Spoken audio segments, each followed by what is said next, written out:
Actually అంటే మన history గూడా కొంచెం చదువుకుంటే ఇట్లా ఎదురు తిరిగి మాట్లాడుతున్న వాళ్ళకి కొంచెమన్నా జ్ఞానం అయిద్దేమో. ఆ! అంటే అసలు మన హిస్టరీ మనమెక్కడి చదివారనుకో, నుంచొచ్చాము? ఏంటి? మన మన భారతదేశ బ్యాక్‌గ్రౌండ్ ఏంటి? చరిత్ర చదవడం స్టార్ట్ చేస్తే అది క్రైస్తవ్యం ఆ! సంఖ్య పెరుగుతది.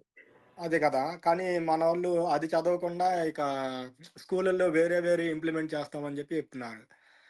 అది ఎంతవరకు కరెక్టో కాదో అని. అంటే మత గ్రంథాలను పెట్టడం దేనికి స్కూల్లో అని. పెట్టాలి. పెట్టాలి. పెట్టాలా? అప్పుడు అన్ని పెట్టాలి. మతాలు పెట్టాలి గదా! పెట్టకూడదు. పెట్టకూడదు. ఒక్కటే పెట్టాలా? నేను మీకు అసలు లాజిక్ అర్థం కావట్లేదు. చాలా మంది దీని మీద చాలా ఫైట్ చేస్తున్నారు. వాళ్ళు రామాయణం పెట్టారు. మా హ్మ్. బైబిల్ ఎందుకు పెట్టలేదు అని హ్మ్. చాలా ఏదో అనుకుంటున్నారు వీళ్ళు. అసలు ఇక్కడే లాజిక్ ఉంది. నెబుకద్నెజరు హ్మ్. శద్రకు, మేషకు, అబేద్నెగోలను తీసుకొని, దానియేలును తీసుకొని ఆ వ్యక్తి గ్రంథాలను చదివిపించాడా? లేతే యూదుల గ్రంథమైన ధర్మశాస్త్రాన్ని చదివిపించాడా? వాళ్ళ గ్రంథాలనే కదా చదివించింది. ఎందుకు? ఎందుకంటే వాళ్ళు గూడా మారతారేమో వాళ్ళ వైపు. ఎందుకంటే వాళ్ళ ధర్మశాస్త్రానికి హిస్టరీని తెలుసుకోవాలేమో. మాస్కేయాలనుకున్నాడు. ధర్మశాస్త్రానికి మాస్కేయాలనుకున్నాడు. అదే వీళ్ళు ఇది వీళ్ళని చదువుతో వాళ్ళు కంప్లీట్‌గా దాన్ని మర్చిపోతారేమో అన్నట్టు. బబులోను భావజాలంలో తీసుకొని రావాలనుకున్నాడు. హ్మ్. హ్మ్. వీళ్ళు చదివారు. హ్మ్. అబ్బో! టాప్ మార్కులతో పాసయ్యారు. హ్మ్. టాప్ పాసయ్యారు. కానీ అక్కడ సాగిల పడండి అంటే సాగిల పడలే. లేదు. నాకు ప్రార్థన చేయండి అంటే ప్రార్థన చేయలే. అవును. మనకు పాఠ్య పుస్తకాల్లో వాళ్ళ గ్రంథాలను పెట్టారు. హ్మ్. ఇంట్లో నుంచి బైబిల్ తీసేయలే. ఇంట్లో బైబిల్ ఉందిగా. తీయలేరు. హ్మ్. హ్మ్. ఎందుకు ఆళ్ళు పాఠ్య పుస్తకాలు ఫోన్‌లో పెట్టారంటే ఉంటుంది. ఇంట్లో ఉంటది. ఎందుకు వాళ్ళు పాఠ్య పుస్తకాలు పెట్టారంటే, అమ్మో! ఏమైపోతదో, మన కల్చర్ ఏమైపోతదో, మన ధర్మం ఏమైపోతదో, మన గ్రంథాలు ఏమైపోతదో, ఎవడు దేకేవాడు ఉండడని భయం పట్టుకుంది వాళ్ళకి. అంత ఇన్‌సెక్యూరిటీ. హ్మ్. సో, అక్కడ ఇన్‌సెక్యూరిటీ మీరు చూడాలి గాని, మాదెందుకు హ్మ్. హ్మ్. పెట్టలేదంటే, పెట్టకుండానే విస్తరిస్తుంది క్రైస్తవ్యం. ఇక పెడితే హ్మ్. మంచిదే గదా! అప్పుడు. మంచిది గాదు. అసలు వాళ్ళు వాళ్ళు పెట్టిన ప్లాన్ ఏంటంటే, వీళ్ళకి పెట్టకపోతేనే డెవలప్ అయిపోతున్నారు వీళ్ళు. వీళ్ళ పాఠ్య అవును. పుస్తకాలు అదే. పెట్టకపోతే డెవలప్ అయిపోతున్నారు. హ్మ్. కాబట్టి మనం బలవంతంగా మన భావజాలాన్ని వాళ్ళ మీద రుద్దాలి అనుకున్నారంటే ఇన్‌సెక్యూరిటీతో ఉన్నారాళ్ళు. ఓకే. ఓకే అబద్ధంతో అన్న. ఇప్పుడైతే బాగుపడుతున్నారు. పెట్టేదాన్ని ట్విస్ట్ చేసి పెడితే పెట్టమను. అప్పుడు మరి? పెట్టమను. నీకిష్టం వచ్చింది ట్విస్ట్ చేసుకోమనబ్బా! నీకిష్టం హ్మ్. వచ్చింది ట్విస్ట్ చేసుకో. హ్మ్. హ్మ్. యేసు తిరిగి లేచాడు. అయితే హ్మ్. బాగా డబ్బిచ్చి ఏం చెప్పారు? ఆయన తిరిగి లేవలేదని తిరిగి చెప్పండి అని లేవలేదు. చెప్పారు. ఆళ్ళ శిష్యులొచ్చి తీసుకెళ్లారని చెప్పమన్నారు. హ్మ్. చెప్పారు. హ్మ్. ఇప్పుడు క్రైస్తవం ఏమన్నా తగ్గిందా? తగ్గలేదు. క్రైస్తవ్యం వెనకాల ఉండి నడిపిస్తున్నది ప్రభువైన యేసుక్రీస్తు వారు. True word. నీ హ్మ్. నీకు ఇష్టం వచ్చింది ట్విస్ట్ చేసుకో. నీకు హ్మ్. ఇష్టం వచ్చింది పెట్టుకో. నీకు ఇష్టం వచ్చింది తీసేసుకో. చివరికి నిలబడేది సత్యమే గదా! నిజమే గదా! అదే అంటున్నాను. నేను ఏమంటున్నానంటే, మీరు మీ గ్రంథాలు పెట్టాలి పాఠ్య పుస్తకాల్లో. హ్మ్. హ్మ్. మా హ్మ్. పిల్లలు చదవాలి. ఓ హ్మ్. సింతేనా అని అనుకోవాలి. హ్మ్. ఓ సింతేనా అనుకోవాలి. కాబట్టి మనకు విషయం తెలియలేదనుకో ఏదో ఉందనుకుంటాం. విషయం తెలిసిందనుకో ఇంతేనా అనుకుంటాం. హ్మ్. ఓకే. ఇప్పుడు మన పిల్లలు కూడా అవి తెలియకుండా బైబిల్‌ని చదివి క్రిస్టియన్స్‌గా ఉన్నారనుకో, హ్మ్. అది నిజమైన క్రిస్టియానిటీ కాదు. ఆ తేడా తెలీదు. తేడా తెలియాలి. అంటే గుడ్డిగా అదేంటి? ఎళ్ళిపోతున్నట్టు. ఇదేంటి? తేడా హ్మ్. తెలియాలి. మీరు సమస్తాన్ని పరీక్షించి మేలైన మేలైనది దాన్ని ఎంచుకోండి. చేపట్టండి. చెప్పండి. గుడ్డిగా అంతే. నమ్మకండి. హ్మ్. హ్మ్. హ్మ్. తెలుసుకో తప్పేంటి? కాబట్టి నాకున్న బిజీ షెడ్యూల్‌లో హ్మ్. నేను వెళ్లి ఆ రామాయణం పట్టుకొచ్చి, భారతాన్ని పట్టుకొచ్చి, ఒరేయ్! ఇది సుందరాకాండ, ఇది ఆ కాండ, ఈ హ్మ్. కాండ అని చెప్పేంత ఓపిక నాకు లేదు. హ్మ్. ఎ నా బిజీలో నేనున్నా. మిగతాలు ఎవరు బిజీలో ఆళ్ళున్నారు గదా! అవునవును. అయితే హ్మ్. దేవుడు దయదలిచి వాళ్ళకి మనసు పుట్టించి వాళ్ళే పాఠ్య పుస్తకాలు ఇచ్చారు. అవును. హ్మ్. రేపు ఒకానొక సందర్భం వచ్చినప్పుడు నేను చెప్తాను పలానా ఇలా గదా! అంటే అవును గదా! అంటాడు వీడు. ఎందుకని? హ్మ్. వీడు చదివాడు కాబట్టి. చదివే ఉంటాడు గదా! ఆల్రెడీ. ఆ! ఆ! ఆ! కాబట్టేంటంటే ఇక్కడ నష్టం జరిగేదేమీ ఉండదు. మనకు హ్మ్. నాలెడ్జ్ అనేది షేర్ అవుతది. నాలెడ్జ్ అనేది మనకింకా ఇంప్రూవ్ అవుతది. హ్మ్. కాబట్టి హ్మ్. ఆ బేరీజు వేసుకున్నప్పుడే క్రీస్తు గొప్పతనం గూడా అర్థమవుతది. ముందు వాళ్ళ గురించి తెలిస్తే కదా క్రీస్తు గొప్పతనం గురించి తెలిసేది. అవును గదా! ఆ! ఫస్ట్ క్రీస్తు గొప్పతనం తెలియాలంటే క్రీస్తుని చదవకూడదు. వేరే వేరేయి చదువుకొని నేనదే వాళ్ళిలా ఇలా చెప్తాను కదా! చేశారు, అలా చేశారని చూస్తే అప్పుడు అర్థమైద్ది. మీరు నమ్మరు. హ్మ్. హ్మ్. ఎక్కడైనా వెళ్తున్నప్పుడు నా కొడుకు అడిగాడనుకో ఇదేంటి నాన్న అంటే వాడికి ఎక్స్‌ప్లెయిన్ చేస్తాను నేను. నేను థ్యాంక్స్ చెప్పుకుంటా. అమ్మో ఇది ఉంది కాబట్టి వీడికి చెప్పే అవకాశం ఉంది. నేను ఎక్స్‌ప్లెయిన్ చేస్తాను. నేను తేడా ఎక్స్‌ప్లెయిన్ చేస్తాను. ఎక్స్‌ప్లెయిన్స్ మరలా ఆడు క్రాస్ క్వెషన్ చేస్తాను. ఇప్పుడు నీకేమనిపించింది చెప్పు అని అడుగుతాను. నేను అడుగుతాను. యేసు ప్రభువుకి దానికి తేడా ఏంటి చెప్పు అని అడుగుతాను. నేను రుద్దను ఇది కూడా. చెప్పాల్సిన విధానం చెప్తాను. ఇప్పుడు తేడా చెప్పంటే వాడే చెప్తాడు. ఏంటన్నా మరి ఇలా నమ్ముతున్నారు వీళ్ళు అంటాడు వాడే. అప్పుడు ఓకే. కాబట్టి మనం మూసి పెట్టాల్సిన అక్కర్లేదు. వాళ్ళకే దేవుడు పుట్టి అయినా ఇప్పుడు ఒక రామాయణం బట్టి మీకు వచ్చిన నొప్పి ఏంటి? ఆడు శత్రుకు మేషికి అభిజ్ఞానం తీసుకుని వెళ్ళి వాళ్ళని ఎంత ట్రైన్ చేశారు వాళ్ళు. వాళ్ళ భోజనాన్ని మార్చారు. ఎంత ట్రైన్ చేశారు వాళ్ళు. కానీ ఇంచు కూడా వాళ్ళ భక్తిని మార్చలేకపోయారు కదా.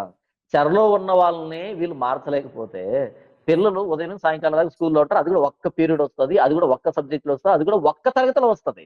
అవును. మిగతా టైం అంతా వాడు మనతోనే కదా ఉన్నాడు. ప్రతి ఆదివారం చర్చికి వస్తున్నాడు కదా. ప్రతి సండే స్కూల్ కి ఉన్నాడు కదా. వాడి చేతిలో బైబుల్ ఇచ్చాం కదా. ఉదయం సాయంకాలం చదవచ్చు కదా. వాడు ప్రేయర్ చేస్తున్నాడు కదా. మనల్ని చూస్తున్నాడు కదా. మన ఎక్స్ప్లెనేషన్ వింటున్నాడు కదా. అంటే నువ్వు దాన్ని పెట్టొద్దు అంటున్నావు అంటే నువ్వు చాలా వీక్ అని. నువ్వు చాలా వీక్ అని. నేను అడుగుతున్నా కదా, ఎందుకు ఒక రామాయణమే పెట్టారు? ప్లీజ్ భారతం కూడా పెట్టండి. ఇంకొకటి కూడా పెట్టండి. మా పిల్లలకు తెలియాలి. వాటితో పాటు ఈ హిస్టరీ కూడా పెట్టాలి మరి అట్లయితే. మనం డిమాండ్ చేయొద్దబ్బా. మనం డిమాండ్ చేయం. వాళ్ళు ఇన్సెక్యూరిటీలో ఉన్నారు. మనం ఇన్సెక్యూరిటీ ఉంటే మనం డిమాండ్ చేస్తాం. నేను ఇన్సెక్యూరిటీలో ఉన్నాను గురించి జరిగిన హిస్టరీ చదువుతారు. మన పిల్లలు చదువుతారు. మన పిల్లలకి ఏం చదివించాలి మనకు ఐడియా ఉంది. మనం వాళ్ళకి టీచ్ చేస్తాం. మనం ఇన్సెక్యూరిటీలో ఉంటే మనం కండిషన్స్ పెట్టుకుంటాం. దీని మేము ఒప్పుకోం అని ఎప్పుడు అంటాం? మనం ఇన్సెక్యూరిటీలో ఉన్నప్పుడు. వాళ్ళు ఇన్సెక్యూరిటీలో ఉన్నప్పుడు వాళ్ళు కండిషన్స్ పెట్టుకుంటారు. నీ ఇష్టం వచ్చింది పెట్టుకోపో అంటాం. నీ ఇష్టం వచ్చింది పెట్టుకోపో అంటారు. ఇప్పుడు ఉదాహరణకి నన్ను ఎవరైనా డిబేట్కి పిలిచారనుకో, డిబేట్కి పిలిచి చెప్తారు పలానా పర్సన్ వస్తున్న డిబేట్ మీతో మాట్లాడడానికంటే నేను అంటాను ఏమి ఇష్టం ఎవరైనా రమ్మని చెప్పంటాం. ఎందుకని ఇక నేను వాళ్ళ మీద డిపెండ్ అయ్యి వెళ్ళట్లేదు. అమ్మో ఈ వ్యక్తి వస్తే ఏమైపోతుందో, ఆ వ్యక్తి వస్తే ఏమైపోతుందో ఆ టైప్ ఉండదు మనకి. టాపిక్ కూడా మీరే చెప్తారు కదా. నేను చెప్తాను మీ ఇష్టం పెట్టుకోండి అన్నట్టు. మీ ఇష్టం వచ్చింది పెట్టుకోండి అని చెప్తాను. లోకంలో సామెత ఉందమ్మా, కడవడంత గుమ్మడికాయ అయినా కత్తిపేటకు లోకువేనే. నువ్వు కత్తిపేట అయితే గుమ్మడికాయకి ఎందుకు భయపడతావు? సో ఈ గుమ్మడికాయలు ఏ టాపిక్ పెట్టుకున్నా, ఏ సబ్జెక్ట్ పెట్టుకున్నా, మన పిల్లలకి ఏమి నేర్పించినా సరే వాడు ఈవినింగ్ మరలా నా దగ్గరికి రావాలి. సండే నా దగ్గరికి రావాలి. వాడి చేతిలో బైబుల్ ఉంది. నేను ఫాదర్ని, నన్ను అడుగుతాడు, నేను టీచ్ చేస్తాను. ఓకే, ఒకరోజు వాడు హిందూగా మారిపోని, వాళ్ళు పెట్టినటువంటి ఆ సబ్జెక్ట్ బట్టి ఆ టాపిక్ హిందూగా మారిపోనివ్వు. ఓకే, కమ్యూనిటీ హిందూ భావజానికి వెళ్ళనివ్వు. కానీ నా ఇంట్లో నుంచి ఆడు వెళ్ళలేదే, నాకు ఉందే, కూర్చోబెట్టుకుంటాను. ఒరే చెప్పరా బైబుల్కి దానికి తేడా అని చెప్పని ఫ్రెండ్లీగా అడుగుతాను. నేను నాన్నే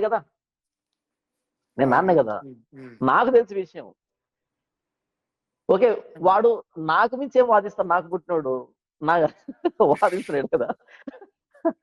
అర్థమవుతుందా? సో ఇంకా మజా వస్తుంది.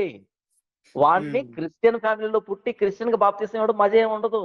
వాడు వెళ్ళమను, వాడు భావజాలను ఎక్కించుకోమను, చెప్తాను కూర్చోబెట్టి, అప్పుడు బాప్తిసం ఇస్తాను. అంటే ఇదంతా జరుగుతా నేను చెప్పట్లేదు, వెళ్ళలేదు. నేను ఏమంటున్నానంటే ఇది కదా సవాల్ అంటే, ఇది కదా రోషం అంటే, ఇది కదా నీ సత్తా అంటే. అంతే కదా. నీకు ఇష్టం వచ్చింది పెట్టుకో, నీకు ఇష్టం వచ్చింది మార్చుకో, నీకు చేతనైతే మార్చుకో. అంతే, నీకు చేతనైతే మార్చుకో. వాడిని మరలా ఎలా బ్యాక్ తీసుకొని రావాలనో, వాడికి ఎలా బాప్తిసం ఇవ్వాలనో, వాడి చేతను ఎలా ప్రసంగాలు చేయించాలనో నా చేతిలో ఉంది, నేను చేయిస్తాను. అవును, సబ్జెక్ట్ తెలిసినోడికి ఎప్పుడు ఎగ్జామ్ పెట్టినా వాడు కదా. కాబట్టి నేను శిల్పిని, నువ్వు ఏ రాయైనా ఇవ్వు, దాన్ని ఎలా మలచాలో నాకు తెలుసు. నేను శిల్పిని కాకపోతే కదా ఆ రాయొద్దు ఈ రాయొద్దు అంటాను. నువ్వు ఏ రాయి ఇచ్చినా, ఎంత చిన్నది ఎంత పెద్ద ఇచ్చినా నేను మలుస్తాను. కాబట్టి ప్రాబ్లం ఏంటంటే టెక్స్ట్ బుక్ లో లేదు. ప్రాబ్లం ఏంటంటే బైబుల్ చదివే వాళ్ళలో ఉంది. బైబుల్ చదివే వాడికి బైబుల్ అర్థమైతే వాడు ఏ సబ్జెక్ట్ అయినా మార్చుకోమని. శత్రుకి మేషికి అభిజ్ఞానుల విషయంలో సబ్జెక్ట్ మార్చారు. వాళ్ళ మీద చదవమనలే, చదివారు. దేవుని జ్ఞానం అడిగారు, చదివారు, టాప్ గా పాస్ అయ్యారు. వాళ్ళకి పెద్ద ఏమంటారు, వాళ్ళకి టాప్ పైకి వెళ్ళారు. కానీ వాళ్ళ భక్తి ఎక్కడికి వెళ్ళలే, వాళ్ళ విశ్వాసం ఎక్కడికి వెళ్ళలే, వాళ్ళ ధర్మశాస్త్ర నియమాలు ఎక్కడికి వెళ్ళలే. ఇకపోతే ఈ జ్ఞానుల్ని చంపాలనే ఆజ్ఞ జారీ చేయబడినప్పుడు దానియేలు వెళ్ళి ప్రార్థన చేసి ఆ ప్రార్థనలో భావాన్ని తీసుకుని వచ్చి ఎందుకు జ్ఞానులు చంపుతున్నారని జ్ఞానులు చావకుండా నిలవబెట్టాడు. ఇంతకు ఆ జ్ఞానులు ఎవరు? బబులోను జ్ఞానులు. వాళ్ళని చంపలే ఆయన, వాళ్ళు నిలవబెట్టాడు. వాళ్ళు ఉండాలి, వాళ్ళు ఉన్నంత కాలమే. వాళ్ళ ముందే కదా వీళ్ళు మరి ఆ హైలైట్ అయ్యి. వాళ్ళు ఒప్పుకోవాలి. చూసినప్పుడల్లా దానియేలు నువ్వు భిక్ష ప్రసాదించావు, మేము చదువుకున్న నాలెడ్జ్ మమ్మల్ని తప్పించలే, నీ దేవుడు తప్పించాడు, నీ జ్ఞానం తప్పించింది, నీ ప్రార్థన తప్పించింది, నువ్వు భిక్ష పెట్టావనే ఫీలింగ్ ఉండాలి వీళ్ళు బ్రతికినంత కాలం. వాళ్ళు సాగకూడదు. కాబట్టి వాళ్ళ పుస్తకాల్లో వాళ్ళ పాఠ్యాంశాలు మార్చాలి, మనం దాన్ని స్వాగతించాలి, చదవమని చెప్పాలి మన పిల్లలకి, మనం డౌట్లు ఎక్స్ప్లెయిన్ చేయాలి. ఏమవుతుంది, వాళ్ళు ఇన్సెక్యూరిటీతో పెట్టుకున్నారు, ఏమైపోతుందో మన మతం అని. ఆ ఇన్సెక్యూరిటీ మనం అర్థం చేసుకోకుండా మాది కూడా పెట్టండి, మాది కూడా పెట్టండి అంటే నువ్వు కూడా భయపడుతున్నావు ఏంటి? నువ్వు కూడా భయపడుతున్నావు ఏంటి? నేను నాకు అవసరం లేదు అంటే చెప్తున్నాను, క్రైస్తవులు అదేం లాజిక్ అండి? వాళ్ళది పెట్టినప్పుడు మాది పెట్టాలంటే అక్కడ వెళ్ళండి మతాలు నేర్చుకోవాలి వాడు. ఇంక వాళ్ళు వస్తారు, ముస్లిమ్స్ వస్తారు మాది పెట్టమని, ఇంకా బుద్ధులు వస్తారు మాది పెట్టమని, జైన్లు వస్తారు మాది పెట్టమని, నాస్తికులు వస్తారు మాది పెట్టమని. లేకపోతే ఇంతకు ఏం అడుగుతున్నావు? ఇంతకి వాళ్ళ సబ్జెక్టులు వద్దా? వాళ్ళ మదర్సాకి పంపిస్తున్నావా, లేకపోతే గుళ్ళు గోపురాలు పంపిస్తున్నావా? లేదు కదా. కాదు కదా. వాళ్ళు ఒక్క సబ్జెక్ట్ లో, ఒక్క టెక్స్ట్ బుక్ లో, ఒక్క క్లాస్ లో పెట్టారబ్బా. నీకు సంవత్సరానికి 52 ఆదివారాలు. వాళ్ళు క్లాస్ రూమ్ లో 45 నిమిషాల్లో ఏం చేస్తారు, ఏం చేయగలుగుతారు? నువ్వు 52 ఆదివారాలు ఏం చేయలేవు. నీ మీద నమ్మకం లేదు. 52 సార్లు సండే స్కూల్కి వెళ్తారు. మరి వాడు 45 నిమిషాల్లో ఏం చేస్తాడు నిన్ను? ఒకవేళ 45 నిమిషాల్లో కనుక వీడి ఫెయిత్ వాడు మార్చగలిగితే, మన ఫెయిత్ వీక్ అని. మరి అంతే కదా, వీక్ అని. ఎలాగైతే బయట మనం కరపత్రిక ఇస్తున్నప్పుడు వాళ్ళు మాకొద్దు ఏ అంత పేపర్ చదివితే ఏమవుతుంది? భయం. మరి నువ్వు కూడా అదే కదా ప్రదర్శిస్తున్నది. వాడు కరపత్రిక ఇచ్చాడు టెక్స్ట్ బుక్ లో, నువ్వు చదవా? నువ్వు కూడా భయపడతావా? మాకొద్దు అంటావా? అదే కదా, నువ్వు రక్షిస్తేనే ధర్మం ఉంటదా? అంత వీక్ ధర్మం. కాబట్టి టెస్ట్ కి నిలవబడాలి, చదవాలి, దాన్ని కూడా నేర్చుకోవాలి. ఓకేనా? మనం 52 ఆదివారాలు ఉన్నాయి, మనం తల్లిదండ్రులుగా ఉన్నాం, సండే స్కూల్స్ ఉన్నాయి, బైబుల్ ఉన్నాయి. ఓకే, సవాలుగా తీసుకో అబ్బా, ఎందుకు భయపడుతున్నావు? సవాలు, అంతే కదా. అదే విషయం. ఓకే అన్న, మాకు కూడా అయితే తొందరలోనే మాకు ఆ వర్డ్ రావాలి, మాకు క్రిస్టియన్ అనే వర్డ్ రావాలి అంతే. అంటే దాని బ్యాక్గ్రౌండ్ మాకు వద్దు. అవును, వద్దు. ఎంతవరకు పండి చాలులే, ఎంతవరకు పండి చాలు. ఇంకెప్పటికైనా మాకు అది ఇవ్వండి, మేము దాంట్లో నుంచి బయటకు వస్తాం అంతే. నేను ఇంకా అంతకు మించి అడిగేదానికి ఏమీ లేదు మనకి ఛాన్స్. ఓకే అన్న, థ్యాంక్ యూ అన్న, థ్యాంక్ యూ.